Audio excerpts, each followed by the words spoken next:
Hello everyone, welcome to Study with Saurabh. তো পরীক্ষা তো চলেই এলো 13 থেকে 20 জুনের, কাল থেকে শুরু হচ্ছে। তো যেটা বলবো, আমি কিছু অ্যানালিসিস করেছি অনেকের সাথে কথা বলে যারা এই আগের ফেজটায় পরীক্ষা দিয়েছে। তো সেটা নিয়ে একটু ডিসকাস করে নেব যাতে সামনে যারা পরীক্ষা দেবে তাদের একটু সুবিধা হয়। প্রথমে আসি রিজনিং পার্ট।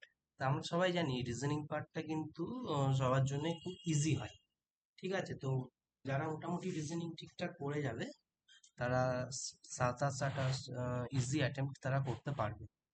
আর রিজনিং এ 2-3টে কোয়েশ্চেন একটু ট্রিকি থাকে, তো যদি তোমরা ভালোভাবে প্র্যাকটিস করে যাও তাহলে আউট অফ 30 তোমরা তুলে ফেলতে পারো।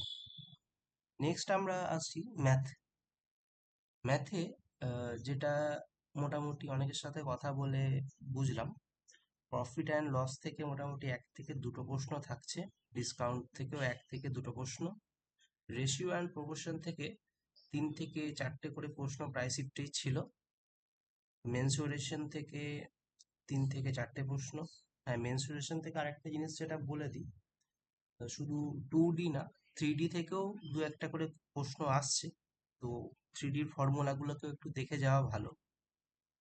SICI থেকেও 2 থেকে 3টে প্রশ্ন আসছে, নাম্বার সিস্টেমেও 2 থেকে 3টে প্রশ্ন, পার্সেন্টেজেও 2 থেকে 3টে প্রশ্ন আসছে, পার্টনারশিপেও 1 থেকে 2টো, ত্রিকোণমিতিতেও 1 থেকে 2টো, টাইম স্পিড ডিস্টেন্সেও 2 থেকে 3টে প্রশ্ন আমরা ধরতে পারি, স্ট্যাটিস্টিকেও 1 থেকে 2টো, অ্যালজেব্রাতেও 1 থেকে 2টো। অনেক শিফটে আমি যেটা শুনলাম আহ, আসেনি, কিন্তু মোটামুটি 1 থেকে 2টো ধরে আমরা চলতে পারি। ইজি শিফট মোটামুটি সবই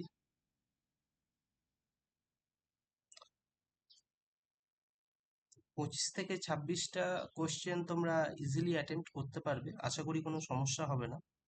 কিন্তু 5-6টা ক্যালকুলেটিভ প্রশ্ন থাকবে। আমি একটাই সাজেশন দেবো যে প্রথমেই যদি ক্যালকুলেটিভ টাইপের প্রশ্ন পাও, চট করে হাত না দিয়ে নেক্সট কোয়েশ্চেনে চলে গিয়ে সেগুলোকে অ্যাটেম্প্ট করে শেষে ক্যালকুলেটিভে হাত দেওয়া ভালো, কারণ ক্যালকুলেটিভে অনেকটাই টাইম খেয়ে যায়। তো আমি বলবো যে প্রথমে যেগুলো ইজি আছে সেইগুলোকে আগে তাড়াতাড়ি করে ফেলা, তারপর ক্যালকুলেটিভে চলে যাওয়া। তবে মোটামুটি যদি ঠিকঠাক প্র্যাকটিস করে যাওয়া যায়, 27-28 তুলে দেওয়া খুব ইজি হবে, আর সেটা খুব ভালো নাম্বারই উঠবে। বেশ, এই দুটো তো গেল ম্যাথ আর রিজনিং। এবার আসি জিকেতে। তো জিকে যেটা এখানে আমি যেটা দেখিয়েছি সেটা আমি সবার থেকে ডাটা কালেক্ট করার পর মোটামুটি এটা রেডি করেছি, কিন্তু এটাও যে পুরোপুরি ঠিক বলবো তাও কিন্তু না। তার কারণ হচ্ছে, আমি প্রথমে আগে বলে দিই, হিস্ট্রি জিওগ্রাফি থেকে মোটামুটি 7 থেকে 8টা প্রশ্ন, কারেন্ট অ্যাফেয়ার্স থেকেও 7 থেকে 8টা প্রশ্ন, সায়েন্স থেকে 5 থেকে 6টা, পলিটি থেকে 4 থেকে 5টা, জিওগ্রাফি থেকে 3 থেকে 4টে, স্ট্যাটিক জিকে থেকে 2 থেকে 3টে, ইকোনমিক্স থেকে 3 থেকে 4টে, এবং কম্পিউটারে 4 থেকে 5টা প্রশ্ন ধরে আমরা চলতে পারি। কিন্তু এটা কিন্তু প্রায় শিফটের জন্য কিন্তু প্রযোজ্য ছিল না। অনেক শিফট ছিল যেগুলিতে কারেন্ট অ্যাফেয়ার্স একটু বেশি দিয়ে দিয়েছিল, যেমন মোটামুটি 12 থেকে 14টাও কারেন্ট অ্যাফেয়ার্সও এসেছে, এটা শুনতে পেয়েছি। আবার অনেক শিফটে প্রত্যেকটা টপিকেই অল্প অল্প করে কোয়েশ্চেন সাজিয়ে কোয়েশ্চেন করেছে, এটাও শুনতে পেয়েছি।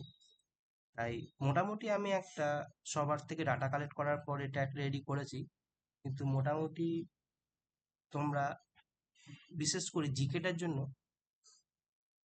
যা ডাটা দিয়েছি এর ভরসাতে যেও না যে 7 থেকে 8টা বা 5 থেকে 6টা এই পার্ট থেকে আসবেই, কারণ এটা খুবই হ্যাপাচাটলি ভাবে আসছে, যার যেমন ইচ্ছা আসতে পারে। তো সবাই ভালো করে পরীক্ষা দাও, সবাইকে বেস্ট অফ লাক পরীক্ষার জন্য। ঠিক আছে, সবাই সঙ্গে থেকো। Thank you.